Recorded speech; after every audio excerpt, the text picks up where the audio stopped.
پوری رحمت العالمین کے ماننے والے ہیں. رحمت العالمین کا مطلب یہ ہے کہ جو مرشد ہے ساری دنیا کے لیے، جب وہ ساری دنیا کے لیے مرشد ہے تو آپ کوئی مرشد ہونا چاہیے ساری دنیا کے لیے. اس لیے بس میری گزارش یہی ہے کہ عید میرے خیال میں عید اس وقت ہوگی کہ جب ایک رسم یہ بنا لی جائے کہ جو ہندو پرو ہیں اس میں مسلمان ہندوؤں کو جا کے گلے لگائیں، ان کو مٹھائی کھلائیں. جو اسلامک پرو عید ہے مثلا اس میں ہندو بھائی آئیں اور آ کر مسلمان بچوں کو، مسلمان جوانوں کو گلے لگائیں. جب مل جل کر ہم مقابلہ کریں گے اس طرح سے بیماریوں کا، غربت کا، تب واقعی وہ دن عید کا دن ہوگا. سرکار ایک سوال یہ ہے کہ اب یہ وقت جو ہے، جو آپ نے بتایا کہ اتحاد بھی ہے اور وہاں پر یہ ایک موقع بھی ہے کہ ہم بیداری دیں ایجوکیشن کو لے کر. اب الحمدللہ آپ نے وہ کام کیا. تو اس وقت کیا پیغام دینے کی ضرورت ہے کہ ایجوکیشن کو کتنا پروموٹ کیا جائے کہ جب سارے امت مسلمہ کے سارے لوگ اتحاد کے ساتھ اور خاص طور سے اس وقت لگے ہوئے ہیں ساتھ؟ دیکھیے، میری کوئی حیثیت نہیں ہے.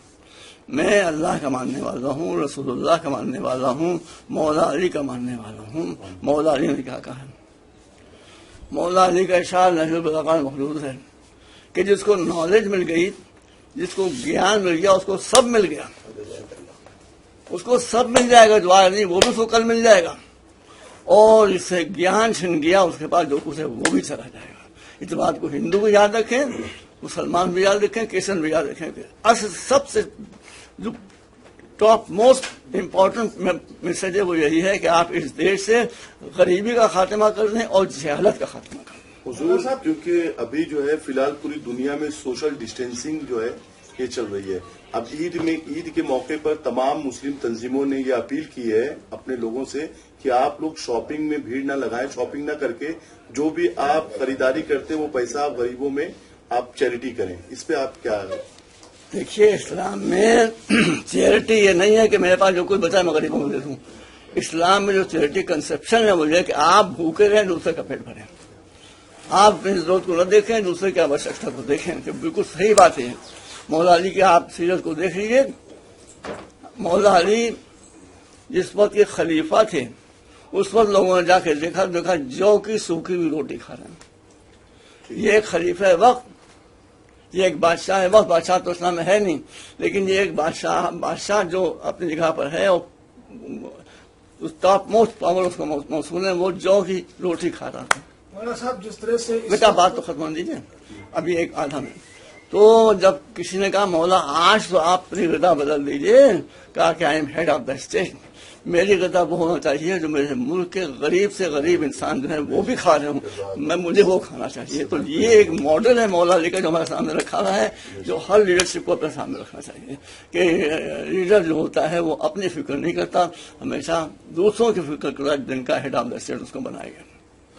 مولانا صاحب اس وقت جس طرح سے دنیا کی ایک بڑی آبادی کورونا وائرس کو لے کر ایک طرح سے جنگ لڑ رہی ہے اس سے نجات پانے کے لیے، اور ہندوستان میں بھی ایسا ہی ہو رہا ہے، لیکن ایک بڑا طبقہ ایسا ہے اور ایک میڈیا کا ایک بڑا ورگ ایسا ہے جو ہندوستان میں لوگوں کو آپس میں بانٹنے جیسی ایک جو کام ہو رہا ہے میڈیا کے چینلوں پر اور آف لائن پلیٹ فارم پر بھی ایسی تمام ویڈیو وائرل ہو رہے ہیں جو ہندو مسلم ایکتا کو ایک طرح سے جو ہے اسکیٹر کرنے کا کام کر رہے ہیں. جی آپ نے بالکل صحیح کہا، مگر یہ دیکھیے کہ یہ اس طرح کی جو کوشش ہوتی ہے وہ کامیاب کہاں ہوتی ہے؟ وہ کہاں سکسیسفل ہوتی ہے؟ جہاں جہالت ہوتی ہے، جہاں الٹریسی ہوتی ہے. لیکن پڑھے لکھے لوگ کبھی اس طرح کی باتوں میں نہیں الجھتے. میں نے تو پہلے پیغام دیا کہ جب ہندو پرو ہو تو مسلمان دسہرے میں جا کے ہندو بھائیوں کو گلے لگا، اور جب مسلمان ایسے ماحول جب قائم کیا جائے گا تب جہاں یونٹی پیدا ہوگی. یونٹی کے علاوہ دوسرا کوئی جینے کا چارہ نہیں ہے. میں پھر آپ بتا دوں، مولا علی ان کا ذکر بہرحال میں اس لیے کر رہا ہوں زیادہ کہ سنی بھی ان کو مانتے ہیں، شیعہ بھی ان کو مانتے ہیں، سب بھی ان کو مانتے ہیں. تو مولا علی کے ارشادات کو آپ دیکھیں جو کچھ انہوں نے فرمایا ہے وہ یہی ہے کہ میں آپ کے ساتھ مثال دے دوں. مولا خلیفہ ہیں یعنی head of the state Islamic پوری امپائر کے، اور آپ تشریف لے رہے ہیں. کون دیکھتا ہے آج کل؟ آپ بتائیے آج کل کوئی دیکھتا ہے؟ تو مولانا نے دیکھا ایک آدمی کھڑا ہوا بوڑھا آدمی بھیک مانگ رہا ہے. کہا بھائی بھیک کیوں مانگ رہا ہے؟ وہ تھا کرسچن. مسلمان نے جواب دیا کہ حضور مسلمان نے، مسلمان نہیں کرسچن انسان تو ہے، آدمی تو وہ بھی ہے، بھوک اس کو بھی لگے گی تم کو بھی لگے گی. تو یہ کیوں بھوکا ہے؟ کہا کہ جب تک یہ جوان تھا ہم نے اس سے فائدہ اٹھایا، اب وہ بوڑھا ہو گیا ہے تو وہ بھیک مانگ کے کھاتا. تو آپ نے اسی وقت آرڈر دیا کہ جو سرکاری ٹریجری ہے اس کا سارا خرچہ وہاں سے اٹھایا جائے گا.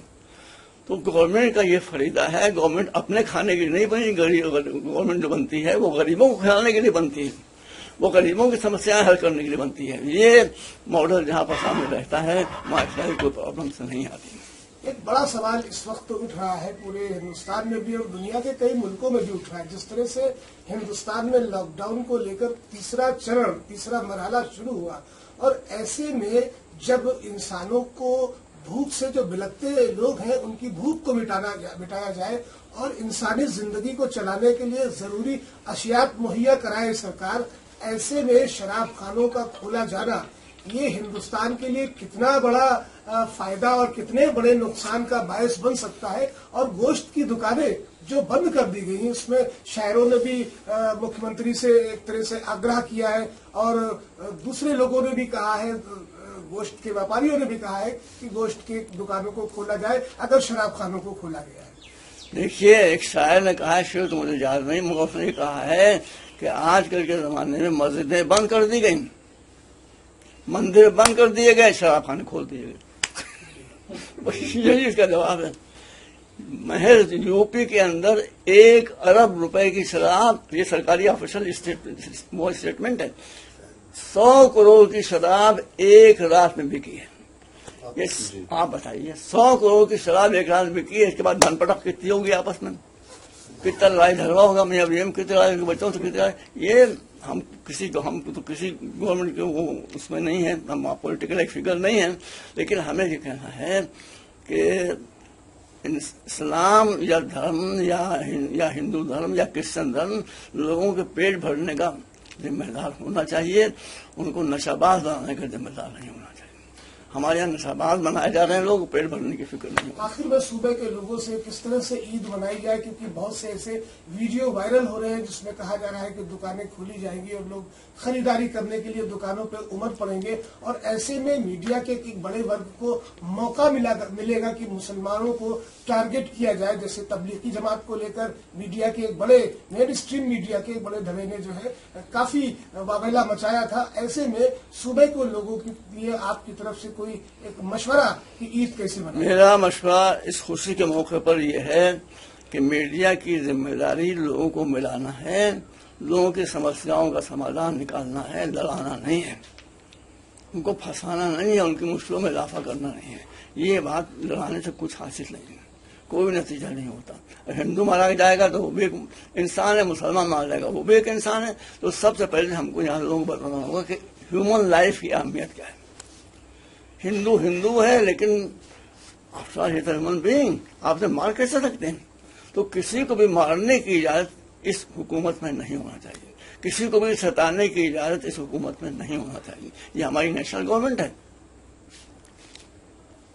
میرا صاحب آپ سے سوال یہ ہے کہ اس پورے لاک ڈاؤن میں آپ نے دیکھا مختلف لوگوں نے مدد کی، لیکن جو سرکار کی طرف سے جو اطلاعات دی جا رہی ہیں، مجھے ابھی تک کوئی شخص ایسا نہیں ملا جس نے بولا کہ سرکار کی طرف سے مجھے یہ مدد ملی. تو آپ کیا کہنا چاہیں گے اس پر کہ سرکار صرف ابھی تک جتنا بھی کام پچھلے دنوں سے دیکھ رہے ہیں صرف لفظوں سے کھیل رہی ہے یا واقعی کچھ گراؤنڈ ریئلٹی بھی ہے؟ یہ آپ کے ساتھ مجھ سے کہ نہیں، میرا ساتھ. دیکھیے سرکار کا کام ہوتا ہے کہ اپنے قطار میں کھڑے آخری آدمی تک پہنچنا، اس تک اس کی جو امداد ہے، جو بھی مدد ہے پہنچنی چاہیے. لیکن ہم دیکھ رہے ہیں کہ پچھلے کئی دنوں سے کتنے سوشل میڈیا پہ آپ دیکھ رہے ہیں لوگ بھوک مری سے مر رہے ہیں. لوگوں نے جو پھنسے ہوئے تھے دوسرے شہروں میں انہوں نے پلائن کرنا شروع کر دیا اور ریل کی پٹری پہ وہ پیدل چل رہے ہیں. اس میں ابھی آپ نے دیکھا 16 لوگوں کے ڈیتھ بھی ہوئی اس میں ایک حادثے میں، اور اس طرح کتنے واقعات ہیں جو کہ میڈیا میں نہیں آ رہے ہیں. تو سرکار سے میری یہ اپیل ہے کہ اس کو چاہیے کہ موجودہ حالات کو دیکھتے ہوئے اس کو اپنی قوم کیونکہ قوم میں مطلب سبھی آ جاتے ہیں، ہندوستان کے ہر شہری تک اس کو پہنچنا چاہیے. اس کو جو ضروریات ہیں کم سے کم وہ پوری ہونا چاہیے.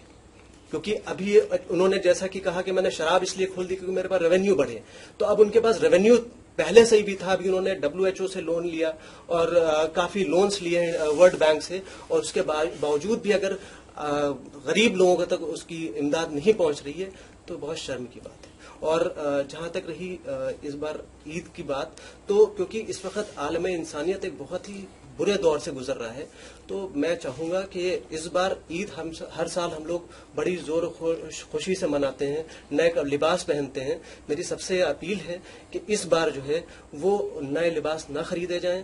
وہ پیسہ جو بچے وہ آپ چیریٹی میں دیجیے. اپنے پڑوسی جو غریب غربا آپ کے اغل بغل رہتے ہیں، جہاں تک آپ پہنچا سکتے ہیں اس مدد کو پہنچائیے. یہی آپ کی اصلی عید ہوئے گی، کیونکہ خدا نخواستہ کسی خانوادے میں ایک شخص کی انتقال ہو جاتا ہے تو وہ عید نہیں مناتا ہے. عالم انسانیت میں اس وقت لاکھوں لوگ جو ہیں وہ اس کورونا کے تحت اپنی جان گنوا چکے ہیں. تو یہ ان کو ایک خراج عقیدت بھی ہوگا کہ ہم لوگ اپنا وہ پیسہ جو ہر سال صرف کرتے تھے عید کے موقع پر، اس کو بچا کر کے ان غریب غربا تک پہنچائیں. اور نماز بھی گھر میں ہی پڑھیں، کیونکہ جیسا کہ سوشل ڈسٹینسنگ کی بات ہے. فطرہ اپنا دیں اور گھر میں ہی ایک دوسرے کو مبارکباد دیں. سوشل میڈیا ہے اس کے تھرو مبارکباد دیں، ایک دوسرے کے جانے سے گریز کریں. اور جو پیسہ اپنے لباسات میں اور تمام اخراجات کرتے تھے اس کو جو ہے وہ غریبوں میں دیں. کیونکہ ہندوستان جو ہے غریبوں کا دیش ہے، شرمیکوں کا دیش ہے. یہاں پہ لوگ بہت غریب ہیں، طبقے کی بہت غریبی ہے. ایسے میں لاک ڈاؤن کافی دنوں تک چلا اگر، تو آپ کو کیا لگتا ہے کہ مستقبل کہاں رہے گا ہم لوگوں کا، مطلب ہندوستانیوں کا؟ چوری کی گھٹنائیں، جیسے شراب کی دکان کھول دیا، اپنی بیویوں کے زیور بیچ کے لوگ شراب پیئیں گے، اس طرح ایسے میں آپ مستقبل کہاں دیکھ رہے ہیں ہندوستان کا، خاص کر اپنے دیش کا؟ آپ مجھ سے پوچھیں، ان سے پوچھیں، آپ سے مجھ سے پوچھیں. جی. دیکھیے اصل جو پرابلم ہے، اصل جو سمسیا ہے، ہم بھی پبلک میں رہتے ہیں، وہ یہ ہے کہ ہمارا دشمن نہ ہندوؤں کے دشمن مسلمان ہیں، نہ مسلمانوں کے دشمن ہندو ہیں. سب کا دشمن کرپشن ہے. جب تک یہ کرپشن نہیں ختم ہوگا اس وقت تک یہاں مسئلوں کا حل نہیں نکلے گا. میں آپ سے اپنا ہی واقعہ، ہم تو اسکول اور کالج اسی رنگ میں رہتے ہی ہیں. تو ایک اسکول ہم نے بنایا تھا، اس کے لیے ہم کو آگے سے سرٹیفکیٹ کی ضرورت تھی. تو ہم نے ڈاکومنٹ جو تھے وہ آگے میں آفس میں بھجوائے. وہاں سے ہمارا آدمی پلٹ کے وہ پڑھ لکھا آدمی پلٹ کر آیا. اس نے کہا کہ وہ کہہ رہے ہیں کام تو آپ کا ہو جائے گا، مگر